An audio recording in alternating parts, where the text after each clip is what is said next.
716, stand up. Neck on the beat. Let go. Take mountains and move them. They can do things that I've seen, that you see. So only be dream, only be dream. Who's gonna tell me I can't? Who's gonna tell me I won't? I can do anything if I just put my mind to it. Only to prove it. I do it for my city, Mr. 716. Low with them fly ass chicks who paint them pretty ass lips. With them trap boys out doubling up on bricks. For musicians like myself that was blessed with a glitch. Rap with a package, see what it is. Swerving through traffic like I lost control of the whip. Hurt the competition like I ran over these bricks. Double lines mean nothing when you're hugging the bridge. Red light, green light, headlight, geek bright. Superstar life, make these lanes hate right.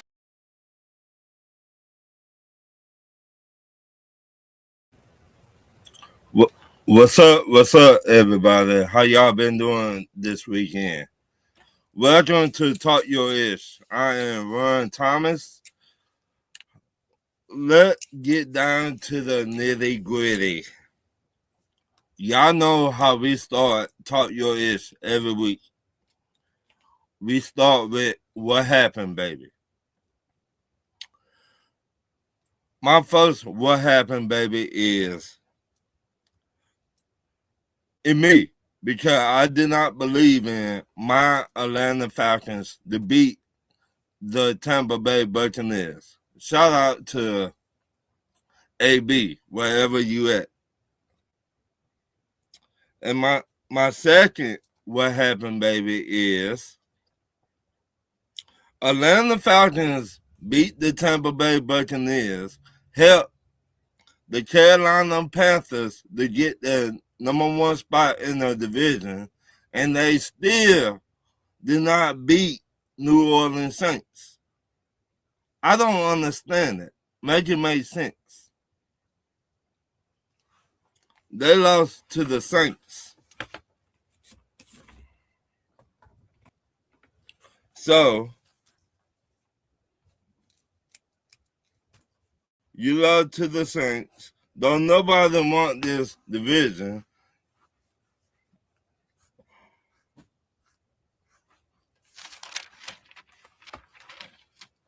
So, my next what happened, baby, is the Miami Dolphins. Dennis is right. Y'all don't win when it get cold outside. Y'all don't win. I mean, Pittsburgh that beat y'all. Every time it get around this time of the year, y'all stop winning. Y'all stop playing. Just blow the whole team up and start over. I mean, because we know around this time of the year, for the past 5 years, y'all don't win. You don't win. And my last what happened, baby, is the Jets. How you gonna fire your defensive coordinator? Your defensive coordinator,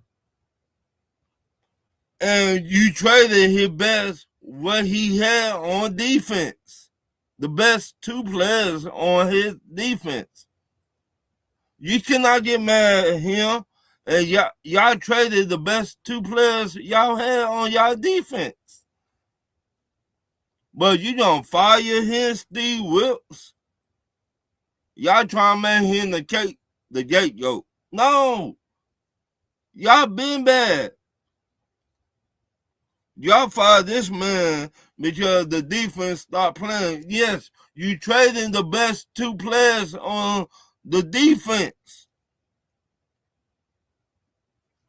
Make it make sense.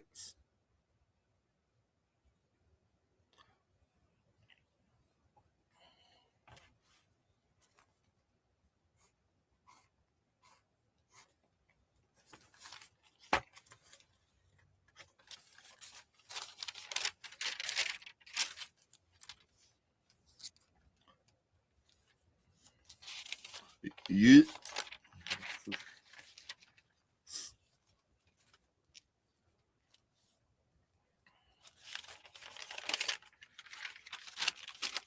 And let's get started with my questions this week.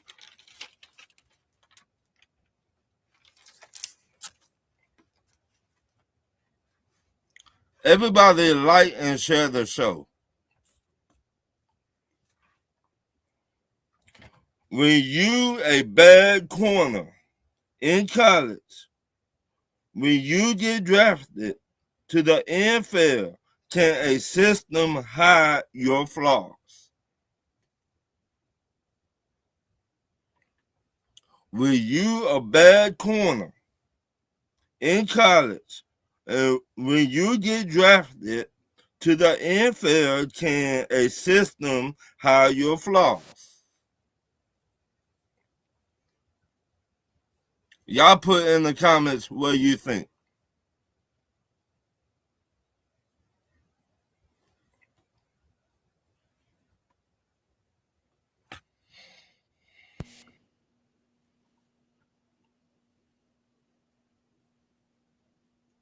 If you're a bad corner, you don't deserve to be in the indoor football league, let alone the NFL. What's up, Ian? How you been doing, my guy? So to be professional, I'm going to reserve my words because there is something I want to talk about, but I'm not going to do it on there. I'm going to keep it offline. Now, when it comes to the show, you talked about what happened, baby. You didn't do certified, which is puzzling. They're my bad. Puzzling. But what I will say, when it comes to what happened, baby, you talked about the Jets.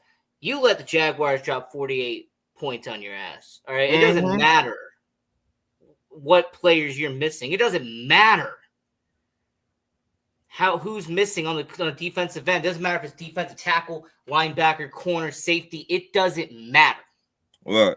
You let a team in the NFL drop 48 points.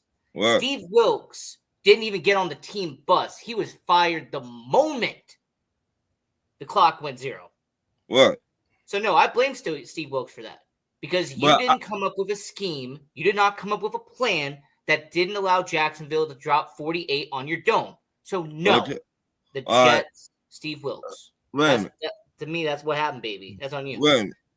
Because how you going to trade the best two defensive players? It doesn't matter. It doesn't matter. It do matter. Because that's how you start building your franchise. Ron, it doesn't matter who you traded. You could have traded one of the greatest defensive players of all time. You could have freaking Reggie White and Lawrence Taylor back there. If you let 48 points be put on your head, you're going to get fired. You're not going to be on the team bus. You're not going to be on the team flight. No, you essentially got to walk back home when you let 48 points get dropped. No. I mean, that's your opinion. I got mine. I just think that what you think was going to happen when you trade the best two players on your defense, that's going to happen. I'm with you. But you trying to make the man the scapegoat. No, you ain't had nobody else on your defense to do anything. That's what I'm trying to say. Your job as defensive coordinator is to come up with the best scheme possible for the 11 starters you have on defense. That's your job. They've let up 48 points. That means Steve Wilkes did not do his job. As a matter of fact, I'm shocked the Cardinals didn't fire their defensive end. Their defensive coordinator, the Houston Texans almost put 48 points up on them. I'm kind of shocked Cardinals didn't fire their defensive coordinator. That's the point. Now, I'm also going to say, because I was listening to what you're saying, Dennis Holmes, I was, well, I'm going to leave that how it is. But when it comes to Miami Dolphins, Tua is not the answer. We already know this, but he's a cap hit. There's nothing you can do about that. I also understand that when it comes to the Miami Dolphins, Mike McDaniel's trying to fight for his job, about 60-40 chance there.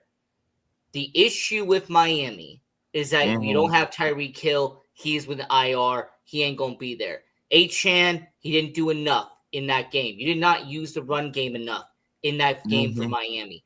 So overall, I don't really look at the Dolphins losing to the Steelers as big of a shock. I mean, the amount of people who took the Steelers and over, okay? I mean, when it comes to Steelers and over, there was plenty of people who chose that matchup at the casino. First off, the NBA Cup, it's here in Vegas. They could have given me a ticket and I still wouldn't go. That's how irrelevant the NBA Cup is. No one gives a shit about the NBA Cup. No one. But when I will say this, you also talked about the Atlanta Falcons. Mm-hmm. The Tampa Bay Buccaneers blowing a fourth quarter lead had actually more to do with it than the Falcons did. Mm-hmm. Atlanta didn't win the game. Tampa Bay lost it. That is more of the opposing team just gave it up to you. It wasn't your team coming back and winning.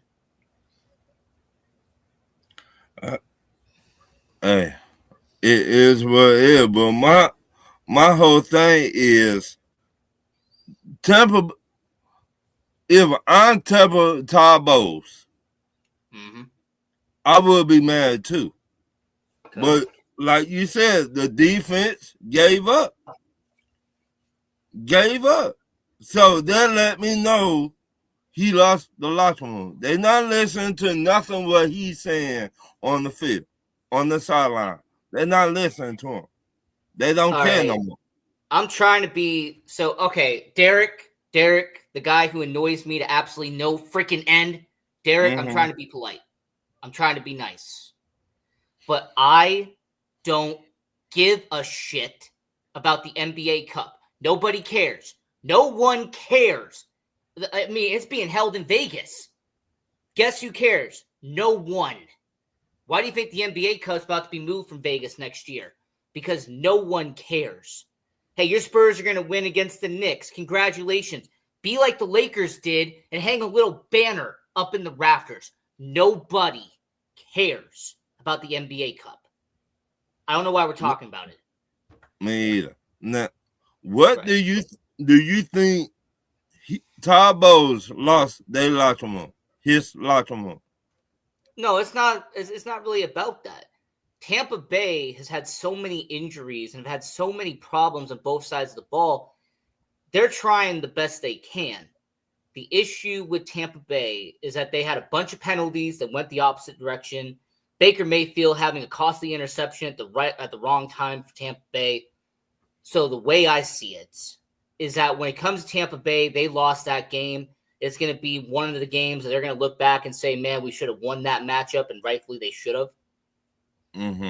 Tampa Bay is still going to win that division. Like, when you see what Carolina has to face and you see what Tampa Bay has to face, I have no doubt in my mind Tampa Bay will squeak in to the playoffs. But when you're going up against the Seahawks, I mean, a team that won a game by field goals only and still found a way to win, it's not going to be a pretty sight for Tampa Bay, a team I picked to come out of the NFC early of the year. I still have to keep that because I do not deter from my pick beginning of the year no matter what. But Tampa Bay, it's just injuries. It's just a lot of things going against them right now. And, hey, I mean, that's all. It is what it is. It's football. So. Right, but everybody got injuries right now. Next man up, right? If you a good coach, what they said Todd Bowles is a good defensive head coach. He should get the backups ready to play, right? Talent-wise, there's only so much you can do. The thing is, talent-wise, if you have a prime stake, there's only so much you can do when you don't have that no more. All right? That's just the only issue. What your next? What happened, baby? I mean, what happened, baby? And I'm not calling out this team. I'm actually not going to be calling out any teams for this, but it's the torn ACLs are going on in the NFL. You're having an issue where 15 of the NFL rosters, or let me take this back. There are 15 stadiums that play on artificial turf. There are 13 stadiums where you have natural grass. And then you have 2 that do a hybrid, and that's Philadelphia and that is Green Bay. Hybrid grass essentially is a combination of the two. It's part artificial, it's part real grass. I'm not going to go into science and talk about that. But essentially, the ACL tears, a lot of it has to do with teams that are playing on real grass, and there's teams that are playing on artificial grass. Weirdly enough, the teams that are playing on artificial grass, there has been more issues on that end than there's been real grass. The reason why is no matter how much artificial grass costs cheaper than real grass, there's going to be no give. The give and take when you plant is not going to be the same as real grass is. Now, I understand the NFL is a multi-billion-dollar business. They're not going to change their ways. Shit, I mean, there's been talk about more teams going to artificial turf than it is moving away from real grass, Bermuda grass and Kentucky bluegrass and all that nice stuff that happens there. But with the ACL tears, it's really a sign that the NFL, they truly don't give a shit. They don't. Mike Parsons tears his ACL. All right, we'll move along. Patrick Mahomes tears his ACL. Chris Collinsworth cries in the corner. When it comes to the NFL, they truly don't care how many guys get injured. They don't care how many ACLs have to continue to tear. They're going to continue with the narrative that artificial grass is good for the NFL, and the grass, Bermuda, Kentucky bluegrass, whatever you want to use, is not the answer. Whereas everybody with an ounce of common sense knows that real grass is better than artificial. And we all know this. What? So to me, that's what happened, baby. It's not a team itself. It's not a player itself. But it's the NFL for continuing to push this bullshit narrative that artificial grass is better. No. Artificial grass is better in terms of saving money, in terms of not having to spend as much money than it does for real grass. But the NFL doesn't want us to talk about that, obviously. Yeah. Let's get to the certified of the week. Certified. Jacksonville Jaguars. Trevor Lawrence had 6 touchdowns. I have to give praise where it's due. I read somewhere I think Trevor Lawrence is ranked 3rd in the NFL when it comes to quarterbacks, and I believe it. I mean, this season he's really turned it around. He went from having one of the worst contracts in the NFL to now actually being a well-deserved contract in Jacksonville. So I will say Trevor Lawrence, he has earned being a top 5 quarterback this year. Statistically, he has shown that. I also am going to say the Houston Texans, once again, just dominating their opponent offensively and defensively. Texans did what they needed to do. And you know what? I'm not going to talk about the Chicago Bears beating the Cleveland Browns by 28 points because, let's be honest, a real team can beat the Cleveland Browns. Pretty much anybody can beat the Cleveland Browns in the NFL. I mean, it has to take a joke of an organization to lose to the Cleveland Browns and actually blow a lead to the Cleveland Browns late in the 4th quarter. I mean, hey, I can't relate to that, right? I mean, if I'm the Chicago Bears, we just beat Cleveland by 28. We can't relate to losing to the Cleveland Browns late. And yes, I am taking a shot there. If you figured out who it is, congratulations, you get a cookie. I will say when it comes to other people who deserve to be certified, J.J. McCarthy. Now, granted, it was against the 2nd worst defense in the NFL, and having any hope for the Dallas Cowboys is pretty much irrelevant. But J.J. McCarthy did what he had to do. He even did a gritty as he walked into the end zone. And when I mean walked, he literally walked into the end zone. What? It looked like Peyton Manning 2013 all over again. That code. That code, and then lastly, I will also say the Philadelphia Eagles for shutting out the Las Vegas Raiders. Hey, you did what you had to do. You didn't lose to the Raiders. And despite him not being here, and we are going to have a chat later, don't worry about that. Yeah. Dennis Holmes, you at least can say you didn't lose 4 in a row. So there you go. Now, my first certified, the Bills. You did what you had to do to the Patriots. You beat the Patriots. And my last one, well, one of my last one, Houston. You just talked about Houston. And they're going to be a problem in the playoffs. they really going to be a problem in the playoffs. Ain't no Patrick Mahomes, ain't no Lamar Jackson. They're going to be a problem in the playoffs. Number one defense in the NFL. There's reason for Yeah, it. all that. Whoever they play the first round, they finna get it. They finna get it. All right. And let me see, do I got another one? Nope. That's all I got for this week. But let me get to my questions. You know what, let me give one more certified just Okay. because he announced it 10 minutes ago. Okay. Congratulations to Terrence Crawford for his retirement from the world of boxing. So Terrence Crawford. Now, granted, I will say that when it comes to Terrence Crawford, when it comes to boxing retirements, I always look at it with kind of loose fitted because everybody knows boxers are going to come back from one big payday. But if hey, he stays retired, he was arguably the best boxer in the world at that time. And so I got to give props. I got to give credit where credit is due to Terrence Crawford on his retirement. And hey, Lamar does not need to be there. He took on the worst defense in the NFL. I'm not giving any credit to the Baltimore Ravens for shutting out the worst defense in the NFL and for putting up 24 points on the worst defense when my Chicago Bears put up 48 points on them. No, I'm not giving credit to the Baltimore Ravens for doing that. Sorry, Brandon. I'm sorry. My apologies. Didn't mean it to be disrespectful. I'm sorry. Let me get to my questions of the week. When you a bad corner in college, when you get drafted to the NFL, can a system hide your flaws? You don't deserve to be in the indoor football league, let alone the NFL. What are you talking about? If you're a bad corner in college and you're getting burnt in college, I highly doubt you're ever going to make it to professional football. So, no. The kid said, clock it. Wow.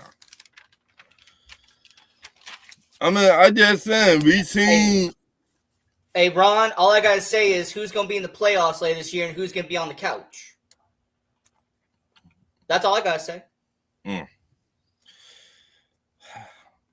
My next question.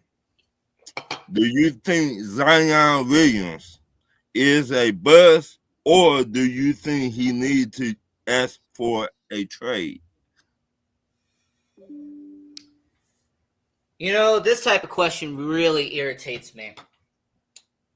Because if he wasn't hyped the way he was, you wouldn't be saying he's a bust. If he hadn't gotten the massive contract extension he did from New Orleans, you wouldn't be calling him a bust. If he hadn't been missing all the time due to injuries, you wouldn't be calling him a bust. Zion Williamson has done something that a lot of NBA players say that they cannot do. At least Zion Williamson has had put up some points in the NBA. Some of his career numbers are better than most NBA players in their career. So no, Zion Williamson is not a bust. So but here's what I'm going to say. Let me ask you this, and I ask into the people in the chat too. If you just play 20 games a season, 20, maybe 30 a season, and you don't play the rest of that season because you claim you injured. How can we see you as you're not in the game? You're on the sideline. But hey, Rob, can I tell you my rebuttal to all that, though? Yeah. Most NBA players don't get to 200 games played in their career. I mean, a huge portion of NBA players barely ever get to 50 if you go based off of average NBA players. Now, most NBA players don't become two-time All-Stars. Zion Williamson has been a two-time All-Star. Zion Williamson averages around 25 points a game in his career. Most NBA players don't get to that level. Here's what I'm saying to you. If you're looking at him as the hyped up talent he was in 2019, of course you're going to call him a bust. But if you're looking at him based off an average NBA career, which, by the way, only lasts about 4, maybe 5 years at the most, he's done a heck of a lot when you compare it to an average NBA career. But what I'm saying, how can we see the best in Zion and most time he on the sideline? No, if a little kid, this his first time going to that game, and he never been to an NBA game, this the first time ever, don't he deserve to see Zion, everybody on that team to play? Don't he deserve that?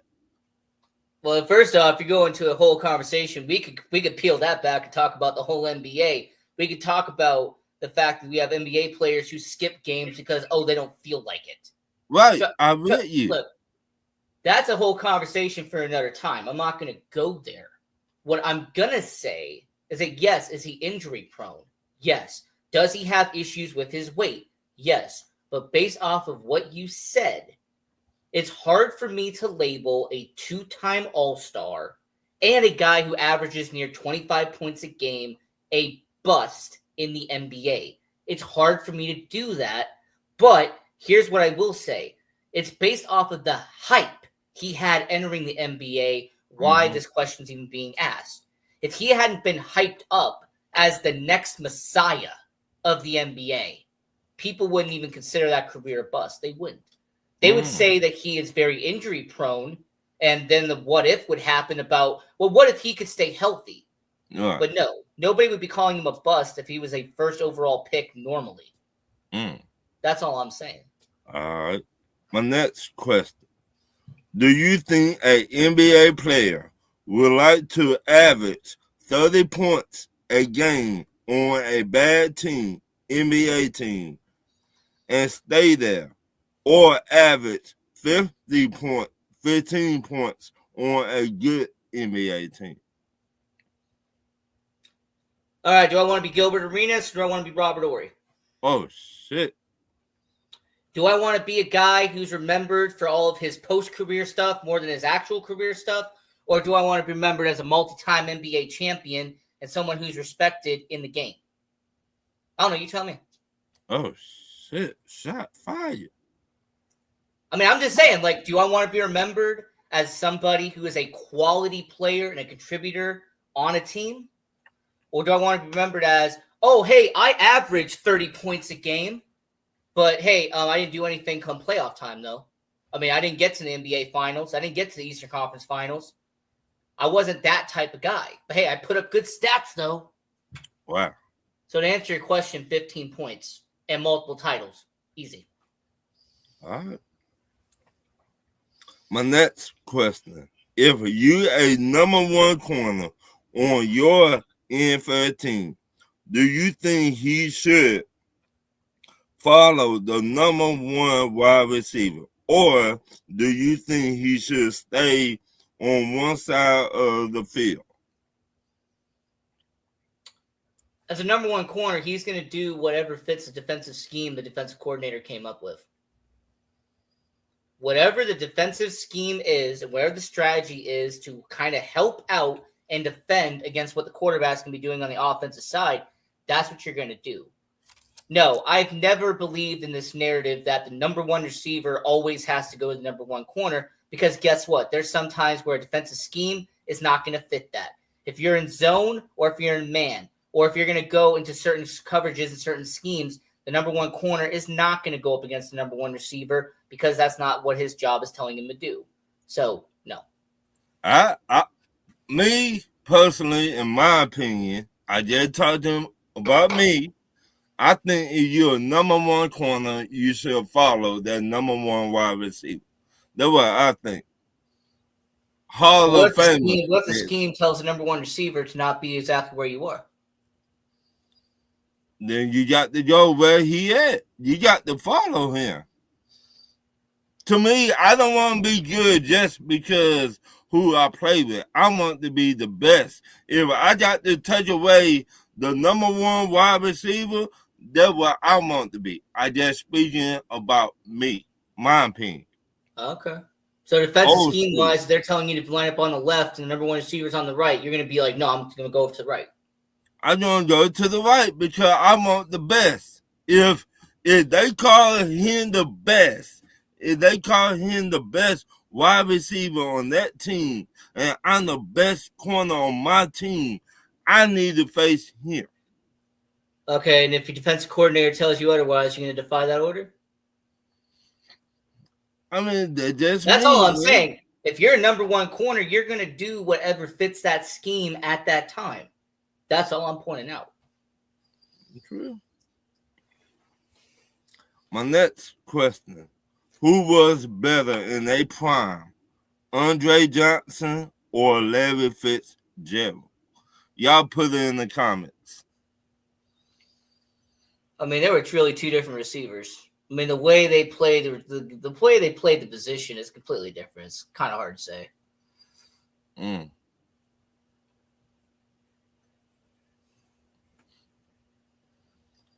Okay, David said Larry Fitzgerald. Dalton, what do you say? And BJ, what do you say? But my next question: since Nick Saban is the master and Kobe Smart is the student, do that make Kobe Smart the master now since Nick Saban retired? So, name the next head coach will be the student. Yeah, talk to me. Honestly, this is way. When it comes to coaching trees, I've never remotely cared about coaching trees. It's not something that I have any. Okay. I'm just going to be nice and I'm going to say no. Yeah. But congratulations to Nick Saban on being the minority owner of the Nashville Predators in the National Hockey League. That's right. Nick Saban now is a minority owner of a hockey team. So congratulations to Nick Saban. But I got no answer for you. I don't know who Kirby Smart's coaching tree is. I don't know who his protege is. I don't have an answer for you, so I don't know. Kobe Smart was at Alabama with Nick Saban. No.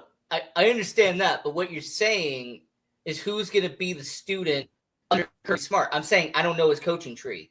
I don't know who his offensive coordinator's been. I don't know who his defensive coordinator's been. I don't know who his linebackers are. I don't know who his running back coach is. I don't know who his quarterback coach is. I don't know who his cornerback coach is. I don't know who his safety is. I don't know who his receiver coach is. I've never studied his coaching tree, so I don't know who's underneath him. So that's a question way above me. I don't know. Y'all put in the comments who y'all think. Now, my next question. Who is the best 1-2 punch in the NBA today? Ian, talk to me. Oh, man, we're back to the NBA. Oh, I couldn't give a shit about the sport. Okay, so when it comes to 1-2 punch in the NBA, I mean, OKC is going to be like 75-7 at the end of the year, so I'm going to go with probably Shea and Chet. There you go. Yeah, sure. So you don't think it the Nuggets 1-2 punch? Whoever's got the best record right now, go tell me who their number one, and number two is. There you go.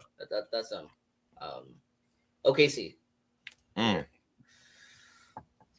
My next question: name a quarterback from the AFC need to ask for a trade, and he get traded to the NFC, and he take that team to the Super Bowl and win it.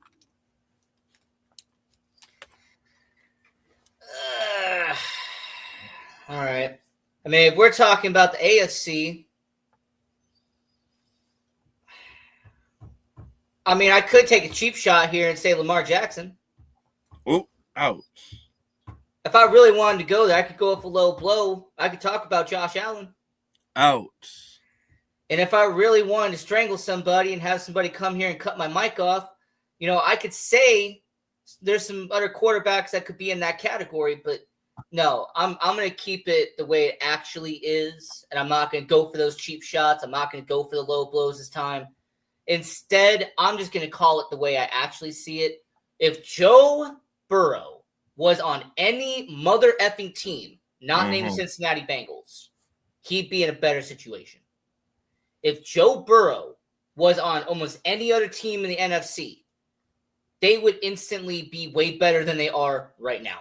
Because Joe Burrow, talent-wise, is a top 3 quarterback in the NFL. Right. Talent-wise, we know what Joe Burrow can do. We've seen what a healthy Joe Burrow can look like. The issue is he's about to go down the Andrew Luck simulator, and I won't be shocked if he goes into retirement by next year, maybe 2 years from now. He has a heartfelt speech at Paul Brown Stadium, and Cincinnati Bengals drive their best quarterback, best quarterback ever. I was going to say Carson Palmer, Boomer Esiason, and Ken Anderson. But when it comes to Joe Burrow, he's going to be at an early retirement if Cincinnati Bengals keep him for that full 5 years. So I would say realistically, Joe Burrow going to any team in the NFC, their odds of winning a Super Bowl gets better than what their current situation is because talent-wise, Joe Burrow is a top 3 talent in the NFL. Right. Great. They say great minds thinking like. That's what I thought. I think, and I've been saying it, they cannot keep this man healthy. They don't got no offensive line. They don't got no defensive line. I mean, how can you protect the face of your franchise? How? If I'm Joe Burrow, their offseason, I will talk to my family. I will talk to my friends. I will talk to my agent. I'll be like, look, get me the F out of here. Point blank. Because they're not trying to protect me. They're not even trying to help me. Yes, you pay the wide receivers. Okay, what about paying your offensive line? How about that, Cincinnati? How about get him a real head coach if you're going to keep him in Cincinnati? How about get him a real head coach? How about that? And a real OC. How about that? Y'all been doing a terrible job.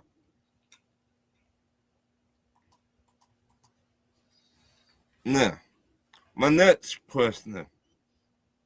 Well, before I get to my question, and David, I tell you all the time, stop being biased.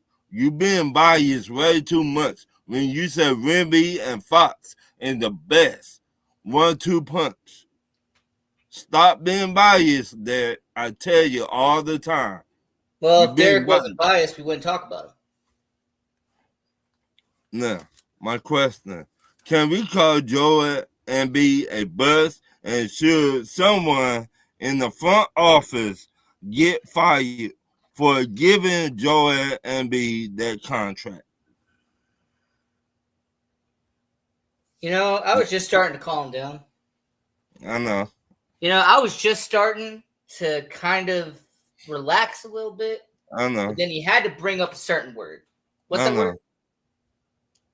Bust. Okay, I'm a part of my language here. Everyone turn down your microphones here. But how the fuck is a NBA MVP a bust? How the fuck the man stayed? How the fuck this man injury prone? This guy's like what, a 6-time All-Star? But he injured. You know how many times he played a full season? That's regardless of the point. Wait a minute. That with the regular season and that with the playoffs. You know what? I gotta look this up real quick. Hold on. Bro, he's a 4-time All-NBA. Get out of here. Stop. No. But all I just saying. Wait a minute. All I just saying. His knees not holding up. His knees had not been holding up for the last 5 years.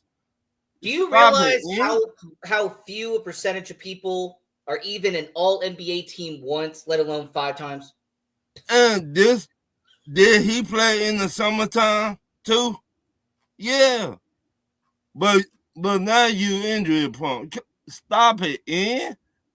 I tired Ron, these Ron, injury I feel like we prone. need to define what a bust is because my definition is way, way different than yours, apparently. Okay, a bust is, to me, in my opinion, a bust is you play maybe 30% of the time, and the rest of the time you're on the sideline, injured. How you helping out your team and you on the sideline, injured? That a bust to me. To me, a bust is somebody who averages 5 points a game, 4 assists, and maybe 2 rebounds a game. That's a bust. A bust is somebody drafted in the top 10, and you are not even a starting player in the NBA within 3 or 4 years of you being in the league, you being a rotation player for the majority of your career. That is who you are. If you're a top 10 pick, you should be at least in the starting rotation, if not a 6-man. If you're going to be a top 10 pick, that's a bust. Joel Embiid, if I recall correctly, and I'm not an NBA fan, I'm literally the definition of a casual basketball fan. Wasn't there 1 year he almost dropped 35 a game? How long that was, man?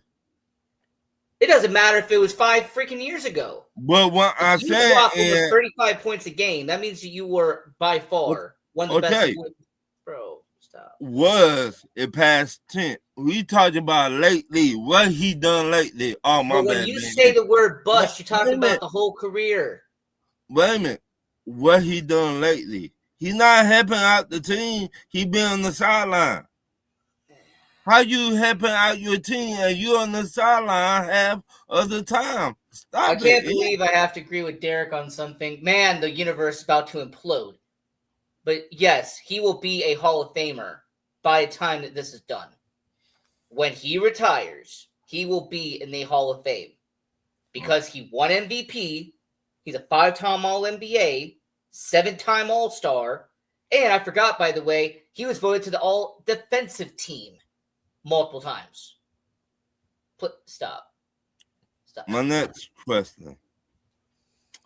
If Baltimore Ravens don't make it to the playoffs, is it time to break up the team and the coaching staff need to get fired and fire the people in the front office? Ask Brandon. If you want the actual answer, go to the Ravens fan. Go talk to Yo. Listen, stop trying to talk Ravens, yo. Don't talk Ravens. Don't talk Ravens, yo. I'm Well, saying We if got you want to one get win, the yo. answer on should they blow your thing up, go talk to Don't talk Ravens, yo. Talk Falcons, talk the Bears, talk DJ, NFC. it don't work like Don't that even, over don't here. even, We don't talk even about mention the everybody. Ravens. Don't worry about us. We ain't nobody getting fired because we're gonna make the playoffs and we're going to Super Bowl. Brandon, I We feel talk like you about need to everybody, I think you need to DJ. get a seat on the couch, sir. Get ready to get on the couch. Get the popcorn. I mean, that's all you gotta do. My next question. Appreciate you coming on the show, by the way. Do you think the NFL holding black quarterbacks to a standard than white quarterbacks? Ooh. I'm too white for this conversation. Skip. Trust me, when it comes to this conversation, you might want to talk to Doug, dig on Doug. You might want to talk to Jay Will, because when it comes to this conversation, I'm not going to be able to say the right things. So, no. All right. I skip. No.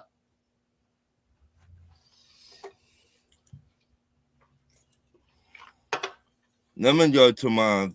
I mean, Drex, am I wrong, though? Like, when it comes to this conversation, I am not anywhere near an expert. So, no.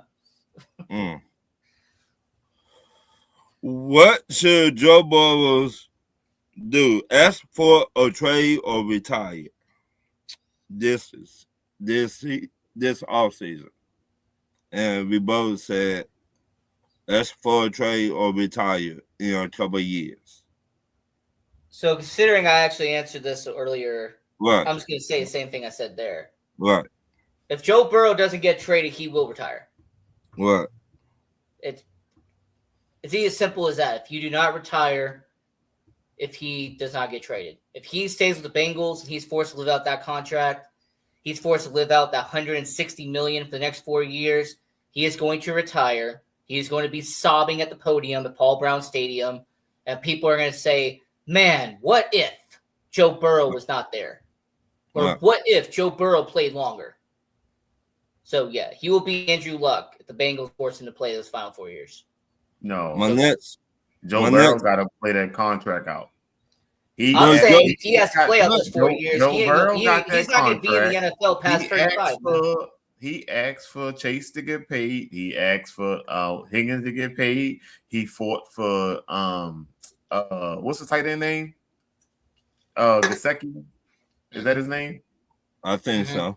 Whatever his name is, he asked for him to get paid. Yeah, Mike Gesicki. If getting all this money, then you ain't got no line or no defense. You deal with it. You got to deal with it. I'm just letting you know right now. And you being a Ravens fan, by the way, I know you got interest in this.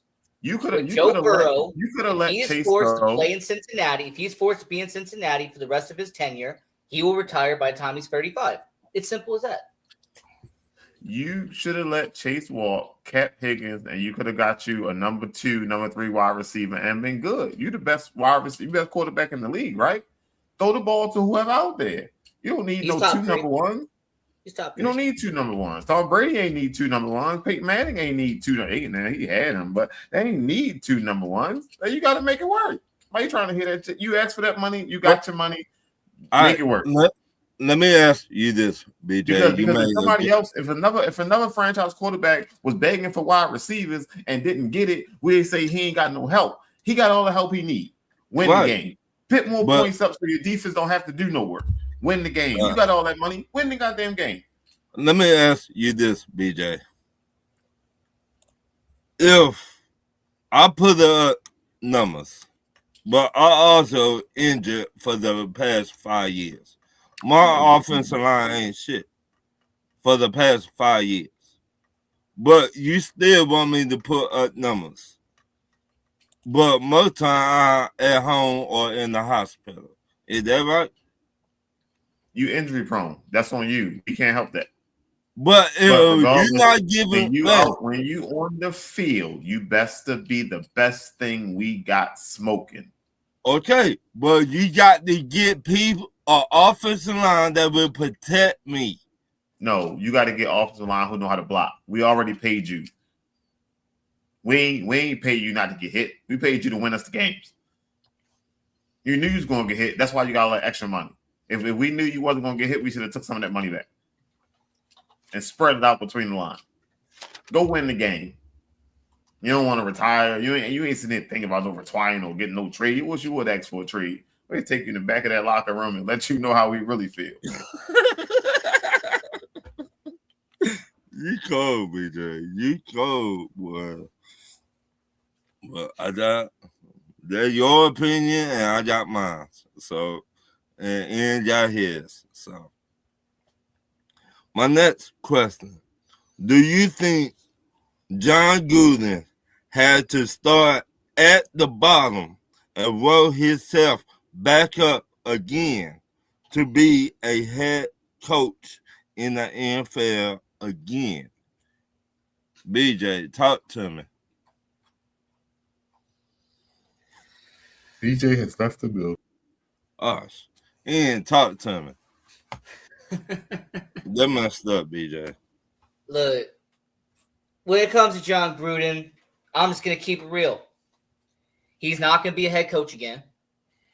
He is not going to be any more than just an analyst the NFL team's going to bring in. He'll be a senior advisor. I mean, shoot, the Saints did that a year ago. They brought him in as a senior analyst because that is what his role is now. He's still getting paid. He's getting paid handsomely, by the way, but he's still getting paid. And he has that job at Barstool Sports, and they're paying him on top of the paycheck he's already getting. So, no. John Gruden, he's not going to become an offensive coordinator. He's not going to become a head coach again. John Gruden is going to continue to do the quarterback class shows he's doing with Barstool Sports. He's still going to do those terrible and awful social media videos of him trying to open up boxes terribly. By the way, learn how to use a knife. I don't know if John Gruden knows how to use one, But every time he tries using his keys, he fails massively when he does these unboxing videos. Please stop it. Learn how to use a knife. That's all I got to say. But when it comes to John Gruden, he's not a head coach anymore. He's not going to be an offensive coordinator. And at most, he will be an analyst / senior advisor. That's it. My next question. Who will you sign to be a starter quarterback for your NFL team? Right now, Cam Newton or Phillip Rivers? Right now, Ian. You know what? Where's Jay Cutler? Can I get his phone number? Oh, shit. I'm out. Honestly, Ron, I wouldn't pick either one. No. So who will you pick then? You gotta have a starting quarterback for your team. I'm gonna go with the UFL. Go find me a starting quarterback for the United Football League. Like, no, I'm not gonna go with a 44-year-old quarterback who has more kids than he probably needs. I'm gonna go with a quarterback who cares more about the show that he's doing and taking shots at people who call him out on social media. I'm not gonna go after those two. No. Okay, who y'all saying in the comments? David said Fit Rivers, Matt Dry, whoever that is. Joe Burrow, who? That's Drex. Yeah, Joe Burrow definitely requests a trade. David said Joe Burrow goes to the Vikings. We gonna see if we're gonna call out old quarterbacks and try to convince them to get off the couch. I mean, how old is Matt Ryan again? How old is he? 40, I think. Yeah, sure. I'll do him. Why not? Wait a minute. 40 or in here late 30s? I don't know. Like, if I'm gonna go with a quarterback who's been retired and hasn't played for a couple of years, I mean, hey, does anybody know? No, I'm not gonna make the joke. I'm gonna catch myself. I'm good. I'm good. My last question of the night is: Todd Bowles on the hot seat, or should Tampa Bay Buccaneers fire Todd Bowles at the end of the season? I mean, they're not going to fire Todd Bowles unless they miss the playoffs. If you miss the playoffs, then they're going to have a reason to fire you. What's really going to end up being the case is, I forget who the defensive coordinator is. He's been there forever. I remember he was like defensive coordinator in Minnesota at one point, but I can't remember his name. Escapes me. They'll fire him. Like, if there's a defensive coordinator blowing leads and stuff, it's going to be him. So. What do y'all think in the comments? Put what you think in the comments. Do y'all think Todd Bowles on the hot seat, or should Tampa Bay Buccaneers fire Todd Bowles at the end of the season? And that was my last question. So tell the people where they find you at. Well, normally I don't do this out of respect for a certain person, but that respect went out the window. So I will say, when it comes to Stay Tuned Live, go watch that show. It is on at 7 p.m. Pacific, 9 p.m. Central on Tuesdays. Arguably one of the best shows on Tuesday night, so go watch Stay Tuned Live.